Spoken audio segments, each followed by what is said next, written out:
¿Cómo están? Buenos días. En este video vamos a hablar sobre la desfibrilación, sobre el uso del desfibrilador externo automático marca Sol y modelo AED Plus.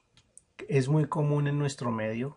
Aquí en el país lo he visto que lo instalan bastante, lo he visto en el aeropuerto, lo he visto en diferentes entidades que, que lo han usado y que lo han venido manejando. Y para esto, pues vamos a verlo a través de una serie de videos, esta capacitación. En un primer video vamos a ver el soporte vital básico aplicado al DEA. En el segundo vamos a ver el uso del desfibrilador externo automático de este modelo, del DEA Plus.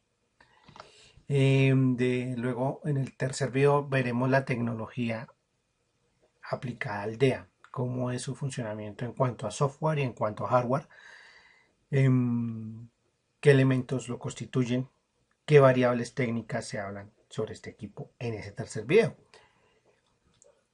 Una vez hagamos estos tres videos, entonces entregaré el juego interactivo de soporte vital más DEA más el COVID-19, que es digamos, el marco de referencia en el cual estamos en este momento de gran incertidumbre. Entonces, bueno, pero para hacer esto yo quiero que lleguemos a un acuerdo. En la medida que ustedes hagan los videos, pues yo quiero entregarles un certificado de esta capacitación.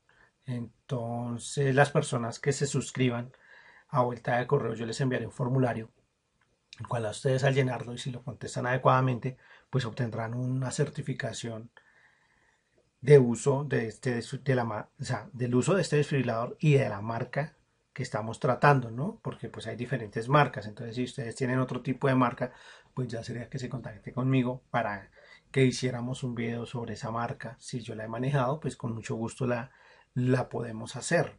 Entonces, digamos así, en líneas generales, la idea es pues ir subiendo suscriptores.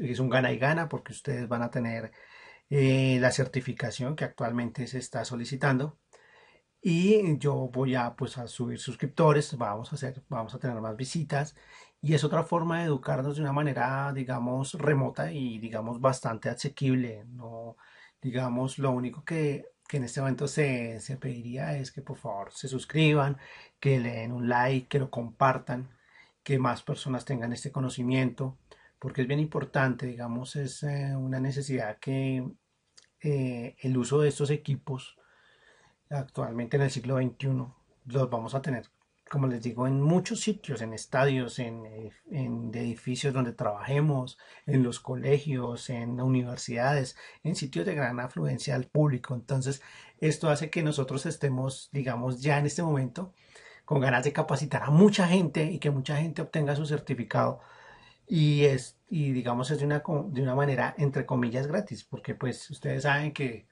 pues es un gana y gana. También en la medida que ustedes me den esos likes y sobre todo esas suscripciones y tiempos de visita, pues hará pues que yo también pues obtenga una retribución económica. Entonces pienso que esta manera de economía es bastante viable y hace que, digamos, nosotros nos motivemos a generar más videos y como les digo, en la medida que vayamos sacando estos porcentajes de visitas y de suscriptores, pues iré entregando, por ejemplo, liberando el juego, lo libero para que, pues, una vez ya superemos las cifras que pide YouTube, pues podamos liberar el juego y pues sea un mejor aprendizaje. Realmente ahorita la gamificación de capacitación es una de las cosas que más está en auge y quiero hacerlo con este tema. Entonces me gustaría hacerlo y espero que la colaboración de todos y bueno, y continuemos. En este primer video vamos a ver el soporte vital básico. El soporte vital básico lo que va a tratar es sobre cuando estamos en una situación de que hay una persona, está caminando y de repente pierde el sentido. Debemos tener en claro unos pasos con los cuales esta persona salga de ese evento de shock en el cual entró. Sí, de parada cardíaca. Tenemos que reconocerlo. ¿Cómo se reconoce una parada cardíaca? Porque la persona no respira y no tiene pulso. así inicialmente. ¿Qué más tenemos que saber nosotros? Tenemos que tener en claro nuestro número de emergencias, que es el 123 para Colombia, dependiendo tu país.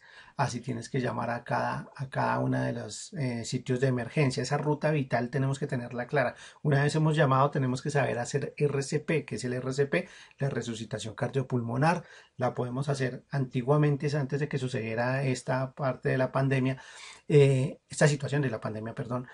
Nosotros lo hacíamos con las manos, ¿sí? Sin usar guantes ni nada, pero digamos por la emergencia que se sucedía, pero en este momento ya se debe realizar con guantes y hay equipos que la idea de este video es mostrar los equipos que actualmente se están utilizando para realizar este soporte sin la necesidad obligatoria de que sea manualmente como lo veníamos haciendo, pero en todo caso lo mínimo que tenemos que saber es cómo se colocan las manos y tener guantes de protección que nos aíslen de un posible contagio. Y lo otro también que actualmente no se puede hacer, que antes lo hacíamos, eran las dos respiraciones.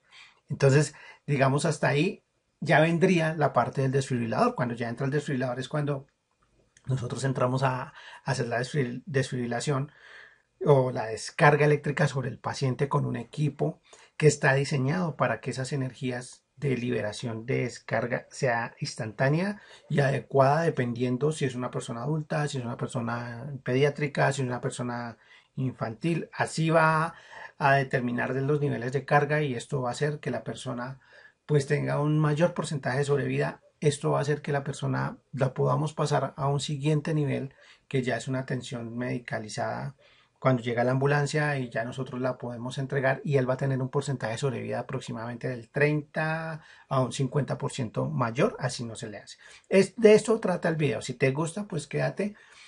Es una necesidad que ya reconozcamos qué equipos se están usando, cómo se hace en el entorno actual de pandemia, porque las pandemias van a seguir dándose y los efectos que estamos viendo se van a seguir, pues digamos, en una medida, se van a, ojalá que no, pero si llegase a darse una mayor frecuencia de estos eventos, pues nosotros ya sepamos cómo actuar. Entonces, con las medidas de bioseguridad y pues manos a la obra, continuemos. Entonces, ¿qué me motiva a hacer este video? Ver las estadísticas que muestran que una de las principales causas de muerte es la enfermedad isquémica del corazón o infarto o parada súbita cardíaca.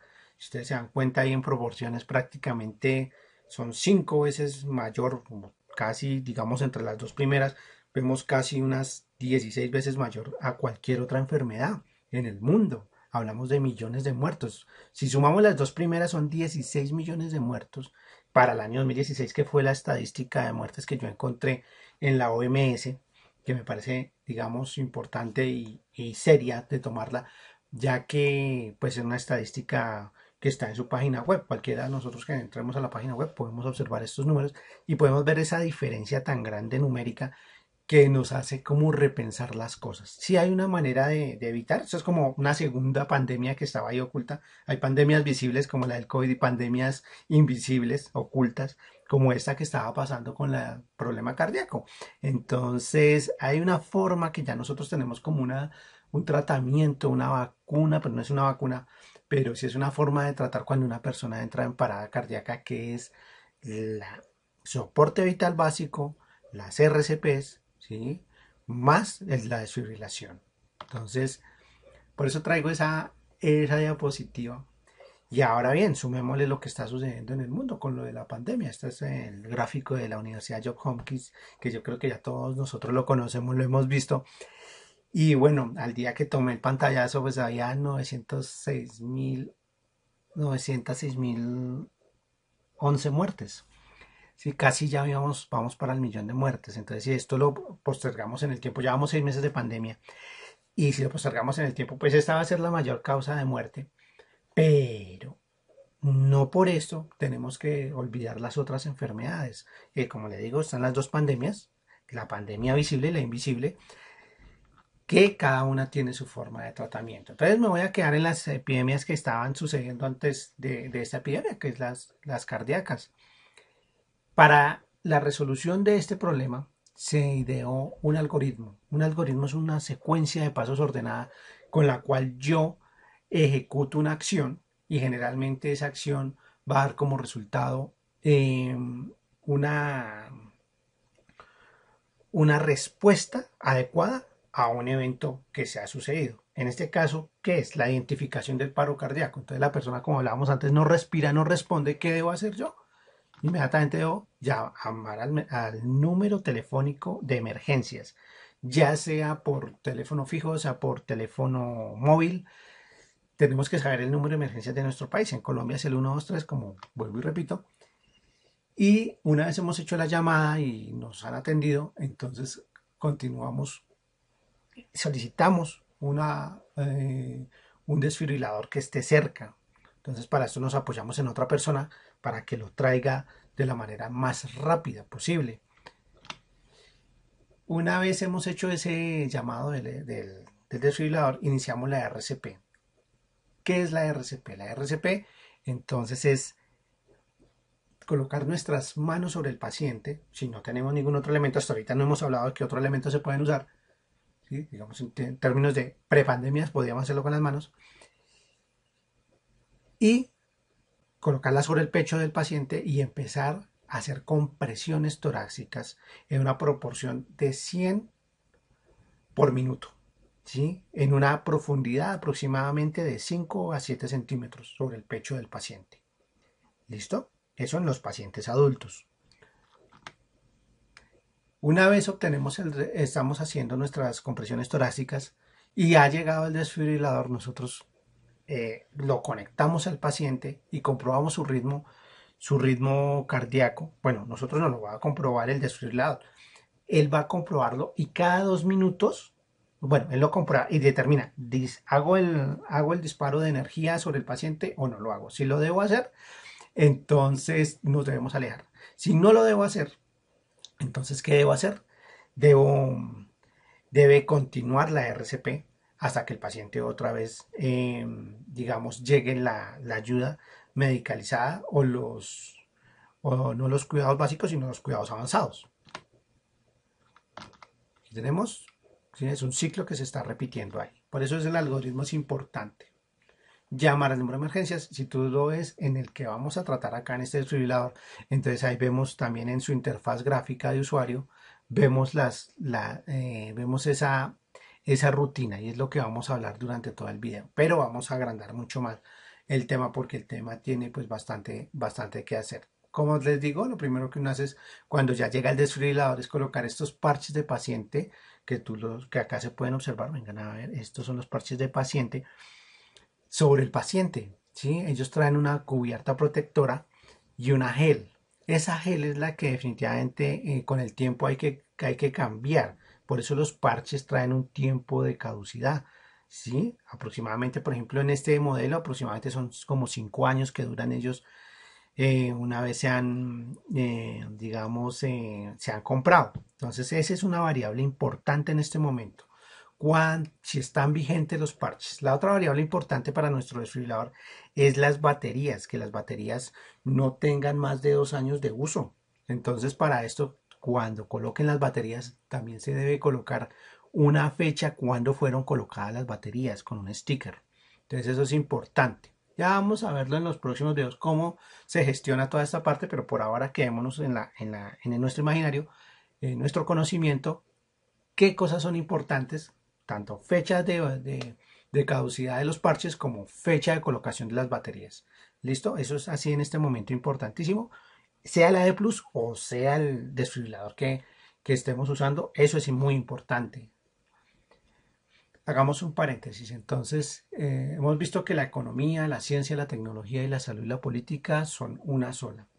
¿Por qué hago este paréntesis? Lo estoy haciendo porque en este momento la medicina está tomando unos símbolos del comercio que hacen pensar que la nueva medicina está ingresando en una era donde el paciente no es lo más importante, sino su nivel socioeconómico. Entonces, cuando nosotros trabajamos con esta clase de equipos, vemos cómo estas simbologías van cambiando y cómo va entrando en nuestro imaginario nuevamente, en nuestro conocimiento, estas nuevas imágenes que hablan sobre cómo digamos, se toma al contrario, se ha venido tomando al contrario la salud. Si nosotros nos damos cuenta y si hemos aprendido algo en estas últimas semanas es que nuestra economía es tan exitosa como la salud de las personas que trabajan para mantenerla, no al revés, ¿sí? Pero si ustedes se dan cuenta, el primer símbolo que las facultades de medicina le enseñan a los estudiantes es la vara de Asclepio o Asculapio, dependiendo la mitología que se trate, sea griega o romana, lo primero que uno aprende, pero actualmente algunas compañías se han dedicado ya a ir trasladando esa simbología hacia símbolos como el caduceo o vara de Hermes, que es el símbolo del comercio, pues recordemos que él es el protector, o digámoslo, actualmente lo diríamos como el santo de los comerciantes.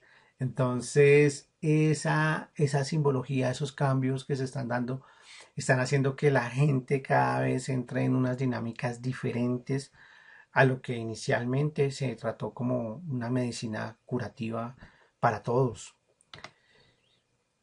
Bueno, en este momento de pandemia, tengo que traer a colación unas cosas que, digamos, si bien es cierto, no tendrían que ver mucho con la desfibrilación, sí en el sentido de, digamos, de cómo los centros médicos van a estar abarrotados o digamos, o con una libre atención. Si ustedes se dan cuenta, inicialmente nosotros vimos que ante la epidemia nos mostraban dos gráficas que nos decían que si no se hacían medidas de contención para las personas, entonces los centros de salud iban a desbordar la capacidad, como se ve en la gráfica, desbordan la capacidad del sistema sanitario, que con medidas de contención como las cuarentenas, los aislamientos, el distanciamiento y el cubrimiento de boca, y bajaba la curva. Efectivamente, para Colombia eso es cierto, se han hecho esas medidas y la curva no fue tan alta como algunos países vecinos. Pero ahora nosotros vemos otra curva que también nos puede afectar, la curva de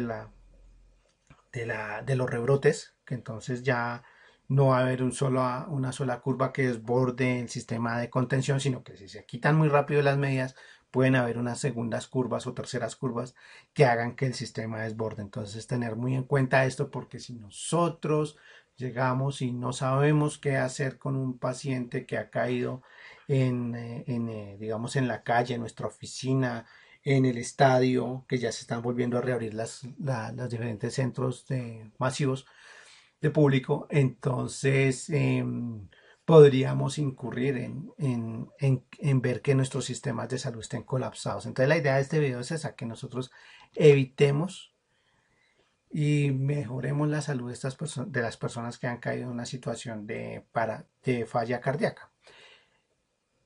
Otra curva que es interesante mostrar es la doble curva económica que tiene la implicancia sobre todo en que a mayor número de casos, ¿sí? De nuevos casos y sin políticas de contención, digamos, hay una recesión menor. Y cuando hay una contención, unas cuarentenas largas, o como las han hecho actualmente, digamos, intermitentes, eso hace que se profundice la recesión. Y cuando hay recesión, pues hay problemas digamos, de orden emocional que pueden llevar a una falla también cardíaca.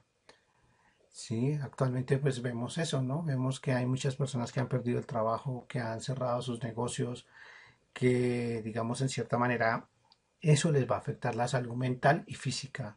Mental, claro, no vamos a estar de la misma manera que estábamos antes con la parte de una seguridad, de una estabilidad, sino va a haber una inseguridad y por ende va a haber un mayor número de casos de problemas mentales y un mayor número de casos también en la parte cardíaca que va a hacer que los pacientes más fácil caigan en estos estados de problemas de índole prevenible, pero que por la situación conllevan también a que las personas se enfermen. Y pues nuestra labor como primeros respondientes es entender esta situación que está sucediendo y tener los medios para poder solucionarla. Actualmente en economía, como estamos hablando de economía, pues se hablan de dos cisnes, el cisne negro, que es el cisne que se presenta cuando ya es el evento que no se esperaba, pero que sucede, como lo de la epidemia, ¿sí? y aquí hablo de otro evento que ya los economistas lo empiezan a divisar, que es el evento del cisne verde. El cisne verde es ya por problemas de, de características ambientales que van a hacer que nuestra salud también se vea afectada. Entonces ya no solamente le sumamos un solo problema, que es la de la pandemia, sino también tenemos un segundo problema, que es el de la contaminación. Actualmente nuestras ciudades están llegando a un extremo donde se está haciendo que sea imposible vivir para las personas, donde se ven cielos rojos, donde hay una mortandad, no solamente en las ciudades, también, por ejemplo, lo veíamos al comienzo de la pandemia, comenzando diciembre, se veía en Brasil cualquier cantidad de incendios, en Australia en enero, entonces han oleadas de calor tremendas que van a ser unos desplazamientos, y eso va a traer consigo también problemas de índole físico, cardíaco, y que hace que las personas, pues, digamos, nosotros como primeros respondientes podamos colaborarles. Y esa es la idea de este video, de esta capacitación. Bueno, ya hicimos ese paréntesis, lo cierro ahí. Espero que muchos de nosotros pues seamos conscientes de todo esto que está sucediendo y pues entremos ya a la parte de las entidades que regulan los equipos biomédicos, que en este caso los DEAs, y cómo en cada país reconocer cuáles son. Primero tenemos en Canadá, tenemos la GEAL Canadá, en Estados Unidos la FDA, que ellos son productores de equipos, entonces allá tienen normatividades para hacer los equipos que sean compatibles antes de que salgan al mercado.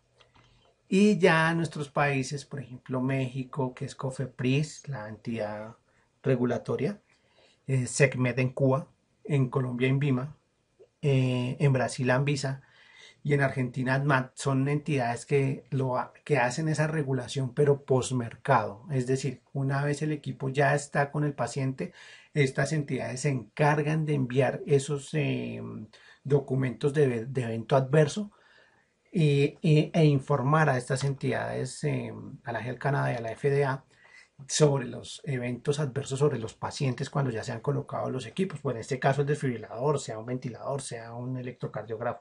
Todo eso, por eso es importante lo que está haciendo actualmente el INVIMA aquí en Colombia, me refiero porque pues yo soy acá en Colombia, y ellos hacen una parte de seguridad de paciente en el cual se hacen unos reportes de evento adverso, pero no, la idea no es culpar a las personas, la idea es que mejoremos nuestros equipos, nuestros procesos. Entonces, tener claro en ese tema estas entidades regulatorias que hacen una que se mejore la calidad de los procesos y de los equipos y asimismo pues los pacientes tengan una mayor posibilidad de sobrevida y se mejoren técnicas, ¿sí? Se mejoren, por ejemplo, formas de ondas de desfibrilación, por ejemplo. ¿Sí? Antiguamente se manejaban capacidades de 300 joules, actualmente se trabaja sobre 120, 180 joules, casi la mitad, menos de la mitad. Entonces ya vamos a ir viendo de qué es esto de los joules, qué es toda esa cuestión, pero por ahora quedémonos en que estas entidades, tanto en América como en Europa, la EMA, la European Medicine Agency, hacen esta revisión pre y en nuestros países postmercado. ¿Ok? Listo. Entonces, ahí nos quedamos nuevamente, la política y cómo indiscutiblemente toca la salud, cómo nosotros actualmente nos damos cuenta que las leyes que se están haciendo, digamos, implican en cierta medida que haya una mejor calidad de vida para todos nosotros. Y dentro de estas me toca hablar de las normatividades que ha hecho el gobierno en Colombia. Y en este tema, pues quiero, antes de llegar a las normatividades, quiero mostrar este caso donde queda clara la relación entre política y salud. De este deberá obtener autorización para dichos fines de parte de la autoridad. Este es el momento en el que el representante a la Cámara, José Fernando Castro Caicedo, pierde el conocimiento. Está en la Comisión Sexta del Senado, en donde se desarrollaba un foro sobre la ciclovía.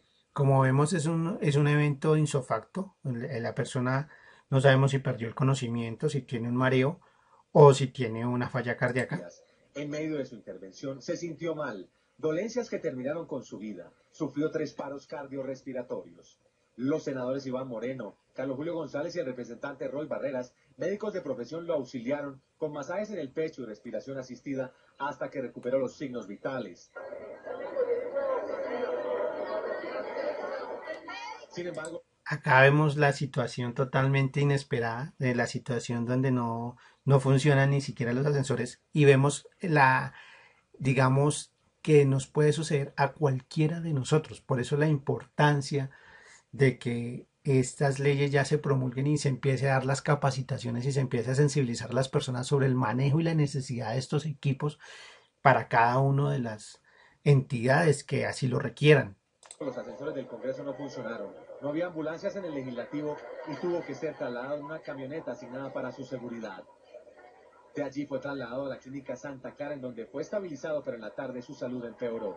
Bueno, yo pienso que hasta ahí dejémoslo y veamos la importancia, como les decía en hace un momento, de lo que es la política, la salud, la ruta de vida, saber dar los primeros auxilios. Allá habían dos médicos y sensibilizarnos a nosotros que esto ya está sucediendo, esto ya está llegando a nosotros.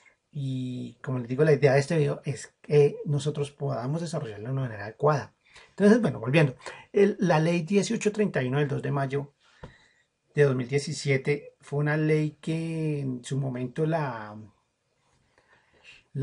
dijo el senador Iván Duque, en ese momento era senador, actualmente es presidente de Colombia, y fue una de las leyes que, digamos, él logró sacar adelante y una de las que nos atañe a nosotros, por eso la traigo, en la cual ella dice y nos permite que ninguna persona que atienda a una situación de estas quede involucrado en un problema judicial, ¿sí? No es que yo coloqué el DEA, hice mi RCP y quedé ahora en la cárcel. No, esta ley protege a las personas que van a hacer este RCP y digamos, confía en que ya fue capacitado y es una persona idónea para darla.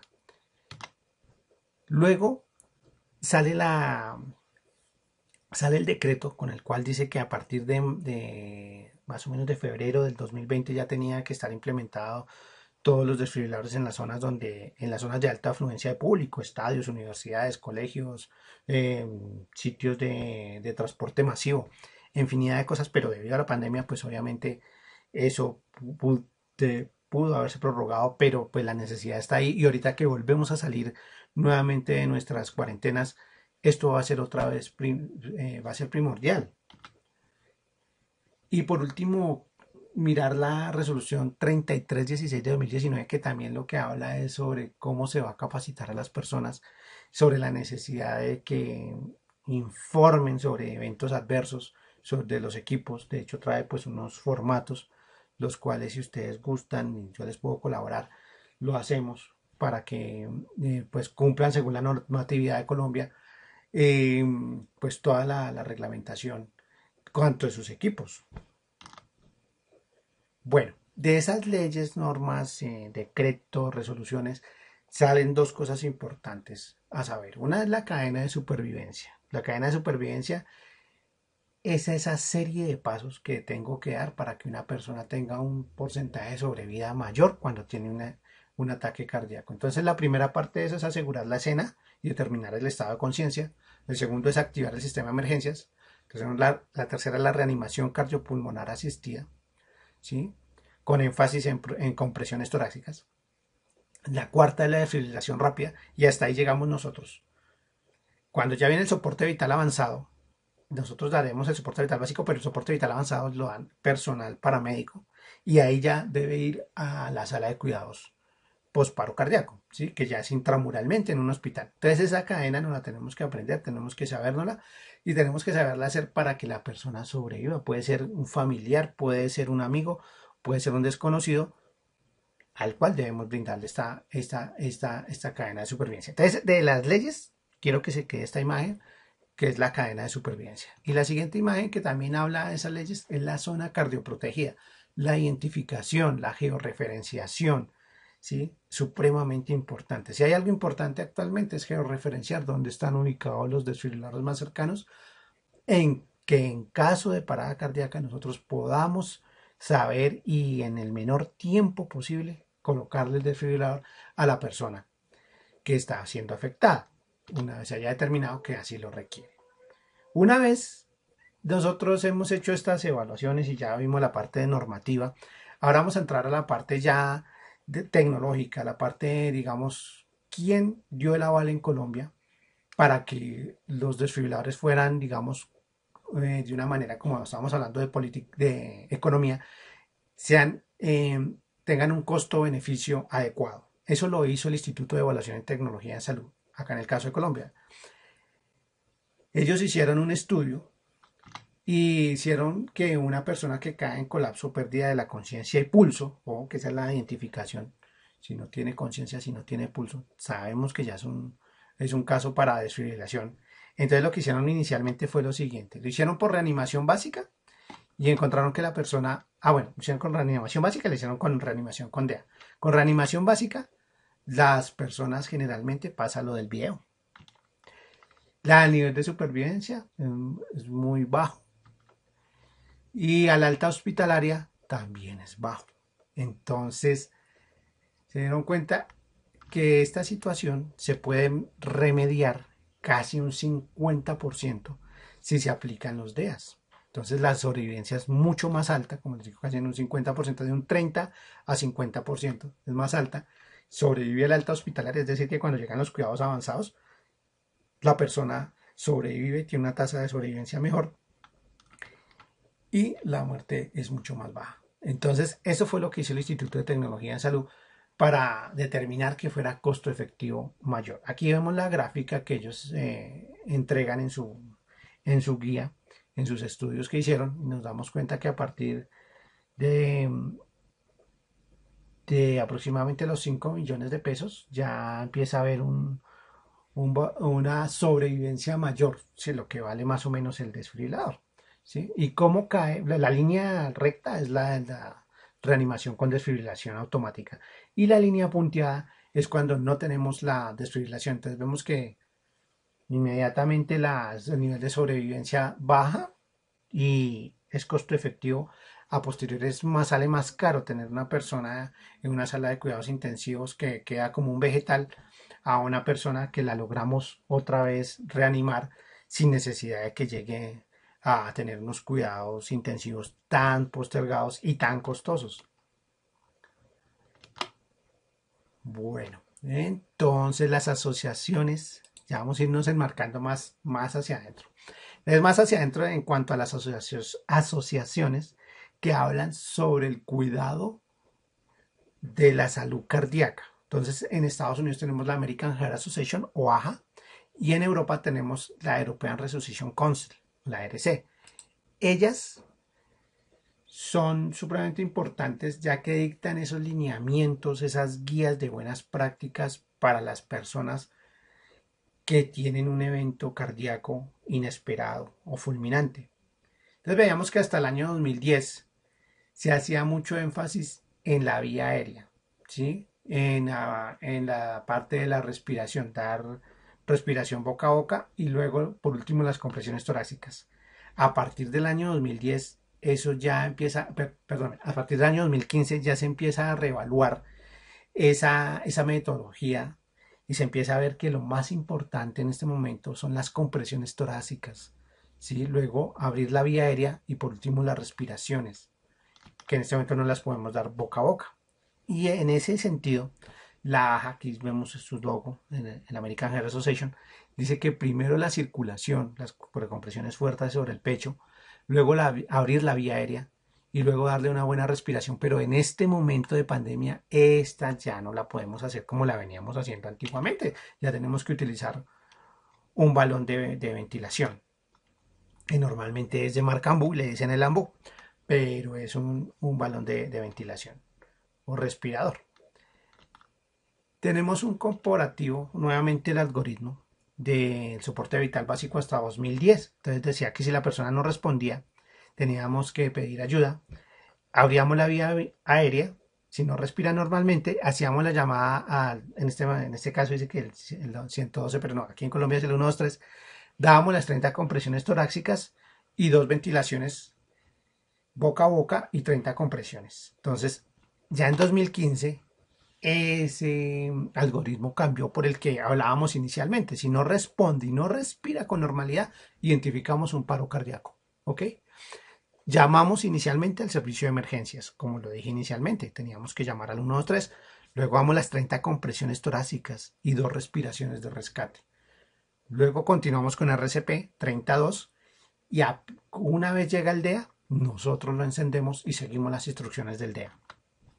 Nuevamente, las asociaciones, aquí ya vamos a hacer énfasis cómo se unen con el FDA y con el INVIMA para que estos elementos que vamos a utilizar estén aprobados dentro del marco legal y dentro del marco de pruebas con pacientes. Eso es supremamente importante. Entonces, este equipo tiene su hoja de aprobación por parte de la FDA.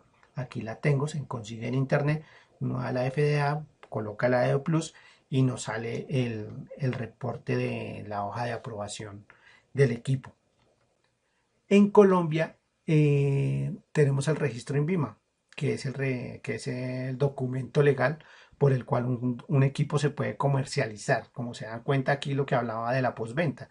Acá es preventa, que ya fue hecho pruebas con pacientes, y acá ya es la postventa y digamos que permisos para comercializar. Yo realmente lo busqué en el INVIMA, pero no lo encontré para el desfibrilador de Azol. Probablemente yo no lo supe buscar, pero digamos, este es el documento que debería contener y el que está pidiendo actualmente la resolución que veíamos antes para, en caso de, digamos, una visita técnica, debe estar este documento. Nuevamente volvamos a la cadena de supervivencia y ahora sí hagámoslo paso a paso.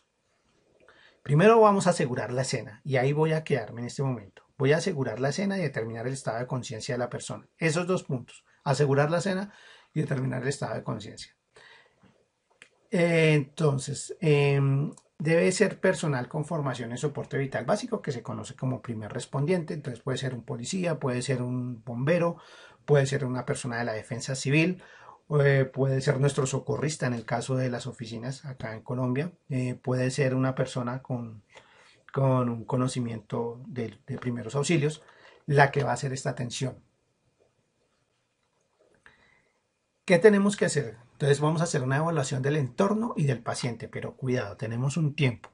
Más o menos las probabilidades de sobrevivencia disminuyen un 10% por cada minuto que pasa. Es decir, que en el minuto 10 ya la persona no va a sobrevivir. Entonces tenemos muy poco tiempo, tenemos 10 minutos para efectuar los procedimientos que acá se van a indicar. ¿Qué vamos a hacer con el paciente? Entonces tenemos que tener en cuenta y observar dónde hay una camilla, ¿sí? O una tabla espinal y su cuello de inmovilización para que el paciente que una vez cayó en un estado de estos de inconsciencia pues sea estabilizado y sea, digamos, puesto de una forma segura para poder realizar el procedimiento. Si no tenemos camilla, si no tenemos cuello ortopédico, listo, tranquilos, no hay problema. Continuamos con las RCPs, pero digamos en el mejor de los casos, voy a hacer el mejor de los casos, sería poderlo colocar en una camilla y ponerle su inmovilización de cuello para evitar lesiones mayores. ¿Qué tiene que evaluar el primer respondiente en el entorno? Entonces hay una serie de riesgos de entorno que los vamos a ir viendo uno a uno. Tenemos riesgos eléctricos, tenemos riesgos metálicos, tenemos atmósferas de oxígeno que son comburentes, tenemos atmósferas de gasolina que son combustibles, tenemos riesgo de que la persona está en el agua, digamos en una piscina o cayó en una zona con aceite, por ejemplo. Tenemos problemas de compatibilidad electromagnética, tenemos problemas del primer respondiente que está en un entorno de infraestructura inadecuada y tenemos problemas actuales de bien la parte biológica como los virus y bacterias. Entonces en este momento entremos a definir el primero, los eléctricos. En la parte eléctrica, como nuestro equipo se coloca al pecho desnudo del paciente, pecho desnudo rasurado y digamos que no esté mojado, porque eso va a hacer que la piel disminuya su resistencia eléctrica y puede provocar quemaduras. Entonces, eso puede ser un riesgo en el sentido de que no se tomen las precauciones adecuadas tanto para el paciente en caso de que no lo necesite, en cuanto al primer respondiente en caso de que se quede en el momento que el equipo hace la descarga, se quede unido al paciente, se puede generar una descarga por contacto. Acá también importante que estos son los logos que son los oficiales de desfibrilación. Generalmente en Colombia está recomendado el verdecito, el desfibrilador automático, pero entonces tener en cuenta esto de los riesgos es supremamente importante. Aquí el riesgo eléctrico, vamos a ver el circuito de un desfibrilador es, aquí tenemos, esta es una fuente de voltaje. Ella, cuando cerramos estos interruptores, ella va a cargar un condensador y cuando nosotros ya está listo el condensador, hacemos el disparo con unas paletas que tenemos o con un botón, o él lo hace automáticamente. Ese disparo de corriente, ese disparo de voltaje, perdón, va a salir por el circuito hacia una bobina que lo va a cambiar a corriente, y esa corriente es la que se dispara finalmente al paciente, ¿sí? Entonces aquí en este circuito bastante básico se entrega como la manera de eléctrica en que funciona un desfibrilador. Entonces, para que ustedes lo tengan en cuenta. Bueno, los otros riesgos son la parte de metálicos. Cuando estamos en superficies metálicas, vamos a encontrar que el paciente y nosotros no podemos sufrir también problemas por contacto, ¿sí? Por ejemplo, nuestros zapatos nos aíslan. Por ejemplo, aquí estas superficies metálicas, pero si nosotros llegásemos a coger una varilla con la mano desnuda, o una persona se coge, por ejemplo, de estas barandales, puede suceder, en el peor de los casos, que la corriente le pueda generar daños. Mira, entonces acá esta foto la traigo por el piso y por las condiciones ya industriales en las que cayó el paciente. Esto es en una fábrica industrial. Entonces debemos tener mucho cuidado con que las personas se aíslen, porque una vez haga el disparo es muy riesgoso que pueda coger a otras personas. En nuestro caso, por ejemplo, las estaciones de transporte masivo, pues podrían ser en cierta manera un riesgo, como les digo, no por los zapatos, por la parte de los pies no, pero sí si de una persona se coge una varilla y te hace la descarga, probablemente en cierta medida pueda verse afectada. En atmósferas combustibles tenemos en nuestros centros médicos y ahorita con los pacientes de COVID, que ya hay muchas personas que en la casa tienen un cilindro de oxígeno, estos pequeñitos de 1 metro cúbico, o estas estaciones de oxígeno ya en los sitios hospitalarios intramurales son un riesgo nosotros aplicar nuestra desfibrilación. No son sitios adecuados y en la medida de lo posible se debe retirar el paciente de ahí. Por eso es que hago énfasis en la camilla. Es debido a eso a que yo coloco allá la camilla al comienzo. Combustibles en atmósferas de gasolina. Claro, por ejemplo, el paciente nos cae acá en una bomba de gasolina y nosotros vemos que el desfibrilador está cerca, entonces no es recomendable hacerlo porque puede ser un riesgo de ignición y de explosión. Entonces es mejor evitar hacer la desfibrilación ahí. Para eso usamos la camilla y lo retiramos. El otro sitio, como hablábamos, era en las piscinas, que muy comúnmente puede suceder. Un caso que muchas veces me preguntaba en las capacitaciones: ¿y qué pasa si en la piscina la persona le da el paro cardíaco? Pues nosotros debemos retirarla de la piscina, secarla y realizar los primeros auxilios, determinar que efectivamente es un caso no de ahogo por inmersión, sino por una parada cardíaca, y aplicamos nuestro desfibrilador. También en el caso de charcos, que en nuestros países es bastante común ver esto, que caiga la persona, o en el caso, por ejemplo, de derrames de aceite también en la parte de petroleras o eso, que pueden haber en algunas sustancias que puedan disminuir. Estas la aumentarían el riesgo de eléctrico porque pues disminuyen la resistencia de la piel, y estas aislarían, los aceites aislarían y necesitaría mucha más energía al paciente, lo que conlleva que el paciente pues no sufra la descarga adecuada y pues no se recupere. ¿Sí? Compatibilidad electromagnética. Entonces, en compatibilidad electromagnética estamos dándonos cuenta que nuestro espacio físico está lleno de señales, lleno de ondas. Entonces tenemos ondas de radios de celulares por todo lado, ondas de wifi, ondas de microondas, radiación. Actualmente con nuestros termómetros estamos con termómetros infrarrojos. Bueno, pues ellos leen la radiación realmente, pero hay radiación en el medio, por esta radiación sobre todo ultravioleta, de rayos X, rayos gamma, Eso hace que nuestros equipos también fallen. Entonces, digamos, si estamos cerca a un tubo de resonancia magnética, pues no es el sitio más adecuado para que el paciente sea atendido con un desfibrilador. Por ejemplo, en el caso de un hospital. Por ejemplo, en el caso de un sitio en una industria donde hayan transformadores muy grandes, no se recomienda porque muy probablemente nuestro desfibrilador va a fallar. Si tenemos nuestro celular encima del desfibrilador, tampoco se aconseja, no es recomendable hacerlo. Como les digo, el espacio electromagnético está lleno de señales llenos de señales que nos pueden provocar fallas en nuestro equipo. Entonces, no se recomienda cerca antenas también. Por ejemplo, se me han olvidado las antenas de radio, antenas de celulares. No, el paciente está cerca y nos dimos cuenta, muy probablemente pueda hacer una interferencia electromagnética. Y a pesar de que estos equipos traen protecciones, apantallamientos, por ejemplo los de la Comunidad Europea, ellos vienen bastante aislados en esa parte, no deja de haber la posibilidad de riesgo de que suceda un evento adverso con el equipo. Y no es el equipo, es el entorno. Entonces, por eso traigo a colación esta compatibilidad electromagnética. En otra medida, para protección nuestra, del primer respondiente del entorno, la infraestructura también es importante.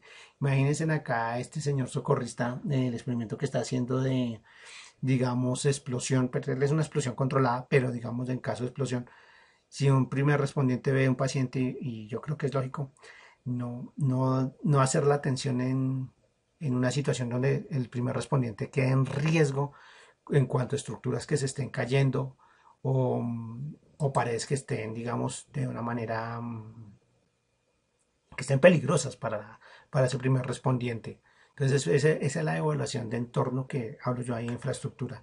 Por último, aquí en cuanto a riesgos así importantes que yo he visto es el riesgo biológico actual en cuanto estamos en parte de pandemia, entonces pues eso hace que nosotros tengamos que enfrentarnos a estas situaciones pues equipados con equipos de protección, con gafas y con guantes como primera medida. Esta es muy importante ya que en este momento pues estamos en un riesgo biológico bastante alto. Entonces, importantísimo estos riesgos tenerlos en cuenta como primer respondiente. Ahora bien, la evaluación del primer respondiente hacia el paciente, ya no hacia el entorno, sino hacia el paciente. Entonces él va a evaluar que está consciente o no está consciente. Si no está consciente, respira o no respira. Si no respira, tiene pulso o no tiene pulso. Es digamos como esta pirámide, tenemos que tenerla clara nosotros como primeros respondientes, como personas que queremos hacer bien las cosas, tenerla clarita para cuando llega a suceder el evento, poderlo atender y determinar efectivamente que estamos ante un caso de parada cardíaca. Ahora bien, vamos a pasar al segundo ítem de nuestra cadena, la activación del sistema de emergencias 123. ¿Cómo se hace esa activación de nuestro sistema de emergencias? Entonces, generalmente hay una central de llamadas, la cual hace la recepción del evento y determina quién primer respondiente está más cerca para atender el evento. ¿Listo? En el caso de Colombia, entonces se llama el sistema de emergencias médicas y también lo mismo, hay una central de llamadas telefónicas que la atiende la policía y él determina a quién va a realizar la respectiva primera respuesta ante ese evento. Entonces, por eso es importante que nosotros hagamos esa llamada para que él nos colabore telefónicamente qué debemos hacer en caso de que no sepamos hacer RCP, pues él nos va a indicar. Hubo hace poco un caso en España donde el nieto de la abuelita la salvó llamando al número de emergencias y esa es la función de este centro de control. Como vemos, está muy enfocado hacia el accidente automovilístico. Entonces, pues no solamente hay accidentes autónomos, hay accidentes cerebrovasculares que también son supremamente importantes y que suceden a menudo como veíamos en el video. El tercer punto, la reanimación cardiopulmonar precoz con énfasis en las compresiones torácicas. Entonces esta ya la hemos tomado. Vamos a agrandar un poco más el tema. Vamos a ver que nuestras manos es un segundo corazón que tenemos. Hay un doctor también español que habla que tenemos dos corazones, uno el propio y otro el de nuestras manos con el cual podemos ayudar a otras personas a poder vivir. Entonces la colocación de las manos es de esta manera y la idea es bajar aproximadamente 5 a 7 centímetros en el pecho del paciente para que sea una compresión torácica de calidad. Eso se llama una RCP y con una frecuencia de 100 veces por minuto. Entonces, como se dan cuenta, 100 veces por minuto es una labor física bastante, digamos, agitada, bastante fatigosa, que puede hacer que el primer respondiente necesite una segunda persona, pero que en las actuales condiciones lo más recomendable es que lo haga una sola persona. Pero entonces para eso hay soluciones. Realmente vemos aquí en la gráfica, vemos cómo esa compresión torácica hace que el volumen sanguíneo del corazón se vuelva a llenar y esa es la idea, que nuestras manos sea como continúe bombeando sangre al cerebro y haga que el cerebro no pierda ese volumen sanguíneo porque en el caso de que el corazón no bombee sangre hacia el cerebro, pues la persona entra en una muerte cerebral y es la causa principal de muertes por causa de parada cardíaca. Actualmente pues tenemos equipos, ¿sí? Como este que tenemos acá, este azulito que tenemos acá, que nos ayudan a hacer una compresión torácica de mayor calidad en cuanto a profundidad y en cuanto a frecuencia, bueno, en cuanto a profundidad, este que es mecánico. Y tenemos nuestro balón de respiración o respirador AMBU con una válvula exhalatoria, ¿listo? Que no permite que la exhalación del paciente vuelva a entrar. Entonces eso mejora mucho más la parte de la RCP, se hace una RCP mucho más profunda. Mira, como era manual, era hasta acá. Y cuando ya se hace con nuestro equipo, entonces ya empieza a bajar más. O sea, ya empieza a tener un volumen sanguíneo mayor. Aquí lo tenemos nuevamente. Vemos cómo lo que hablábamos de que lo importante es que le llegue sangre al cerebro. ¿Sí? Entonces con este equipo se puede hacer. Aquí tenemos nuestra interfaz de usuario, como la tienen, y aquí se ven los niveles de profundidad de la compresión torácica. Tenemos también motores. Hay un motor torácico, un compresor torácico, que hace un compresor mecánico torácico, por ahí empezó todo. Ya no se hace manualmente, sino se hace con compresor torácico, también se puede hacer. Pero este es también, ya digamos, ya es de una tecnología un poquito viejita y ya tenemos compresores torácicos ya más avanzados, como este Lucas, que este Lucas también es un compresor bastante avanzado, el cual se utiliza mucho en salas de cirugía y lo traen los cuerpos de rescate de cuidados avanzados. Pero sería ideal, sería genial poderlo tener masivamente para que también se le coloque a las personas y no lo tengamos que hacer con las manos, porque ya con las manos pues algunas veces haremos 90, en otras haremos 80, en otras haremos 100. Con estos equipos va a ser constante las compresiones. Mira, aquí este nos indica el nivel de la batería, nos indica dónde se debe colocar, nos indica si quiere compresiones constantes o si las quiere 32, 30 compresiones por dos respiraciones, pero más o menos serían 3 de 30, serían en un minuto, sería, o sea, aproximadamente cada 20 segundos serían esas 30 compresiones. Imagínense, son menos de, o sea, toca hacerlas muy rápido y eso lo brinda el equipo. Y por último traigo este equipo para hacer esas compresiones, que este equipo es de Sol y este equipo las hace pues, también, ya es lo último, ya es un equipo digitalizado para hacer este tipo de compresiones mucho más precisas. Nosotros también como primeros respondientes tenemos que hacer las prácticas con simuladores de paciente. Se conoce como la mujer más besada del mundo y es la Resuscien, ¿sí? Que la historia cuenta que fue una que encontraron en el río Sena de París, Francia, una persona ahogada y de ahí sacaron la máscara y todos los muñequitos, los maniquís de resucitación, se les ha puesto esa cara porque pues es una cara tranquila de una persona que no asusta. Entonces, digamos, volviendo acá al tema, se hacen entrenamientos con este tipo de simuladores con los cuales ya actualmente con la tecnología se va digitalizando para verificar que el nivel de compresión torácica sí sea el adecuado, como el que vemos acá, ya es un equipo de simulación bastante avanzado.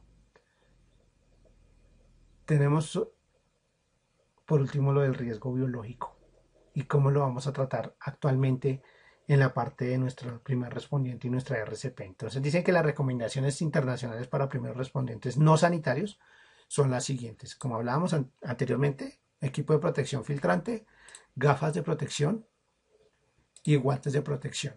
¿Listo? Si tenemos estas tres cosas, podemos entrar a atender al paciente. De lo que hablábamos, de minimizar el número de personas que eran las que atendían a la persona. Antiguamente podíamos estar con 5 personas, ahorita no tenemos que estar más de 2 atendiendo a un paciente. Y dice que mascarilla también para la persona afectada. Entonces, imagínense ustedes. Yo en esa última parte no estoy muy de acuerdo en la mascarilla para las personas afectadas, porque eso lo que va a hacer es que, digamos, en el caso de que la persona vuelva otra vez a tomar estado de conciencia, pues puede hacer que sea más difícil porque no va a tener el oxígeno adecuado, pero son las recomendaciones internacionales. Vamos a comprobar el estado de conciencia de forma habitual aplicando los estímulos. Vamos a comprobar la respiración. Dice acá que no abrir la vía aérea, no acercar la cara. Yo estoy de acuerdo con no acercar la cara. Solamente observar si se eleva el pecho, importantísimo. Vamos a observar la elevación del pecho. Abrir la vía aérea sí es importante, pero para eso tenemos nuestro desfibrilador de Azol. Tiene una forma de hacerlo adecuada que lo vamos a ver en el segundo video. Vamos a tomar el pulso carotídeo si sabemos cómo hacerlo. Vamos a realizar el RCP en tiempos de coronavirus. ¿Cómo lo vamos a realizar? Tenemos que ser conscientes que se van a generar aerosoles, por lo cual para nosotros se recomienda el uso de tapabocas para el primer respondiente, ¿sí? En general sería esa la idea de un primer respondiente, digamos en el caso de una oficina. Si estamos ya por fuera de la oficina sería muy difícil contar con todo esto. Tener gafas de protección, contar con tapabocas, contar con overol también de protección y unos guantes para no irnos a contagiar. Tener el uso de un compresor torácico sería ideal en el mejor de los casos. Tener el uso de unas compresiones con un equipo como este también sería lo ideal. La ventilación, hacerla con un balón ambú, ya no con boca a boca. Y con una de estas válvulas exhalatorias que mejora demasiado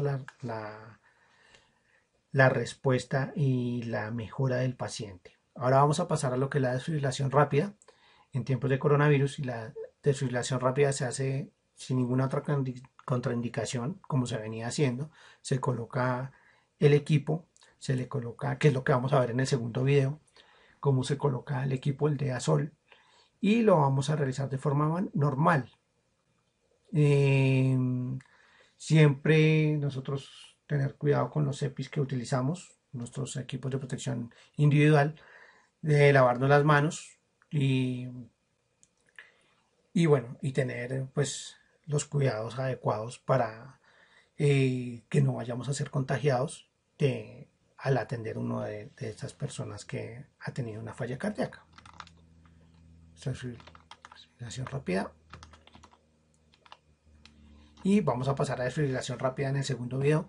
Entonces espero que esta información haya sido de utilidad y los espero en el segundo video. Como les digo, suscríbanse. La idea es poderles enviar las preguntas una vez hayan hecho los 3 videos para que obtengan su certificado, y una vez completemos los estándares que pide YouTube, pues podamos liberar nuestro juego para que estemos aún más entrenados en los procesos que conllevan una RCP de calidad y la utilización del DEVA dentro del entorno del COVID-19. Muchas gracias y espero que esta capacitación llegue a muchas personas. Muchas gracias.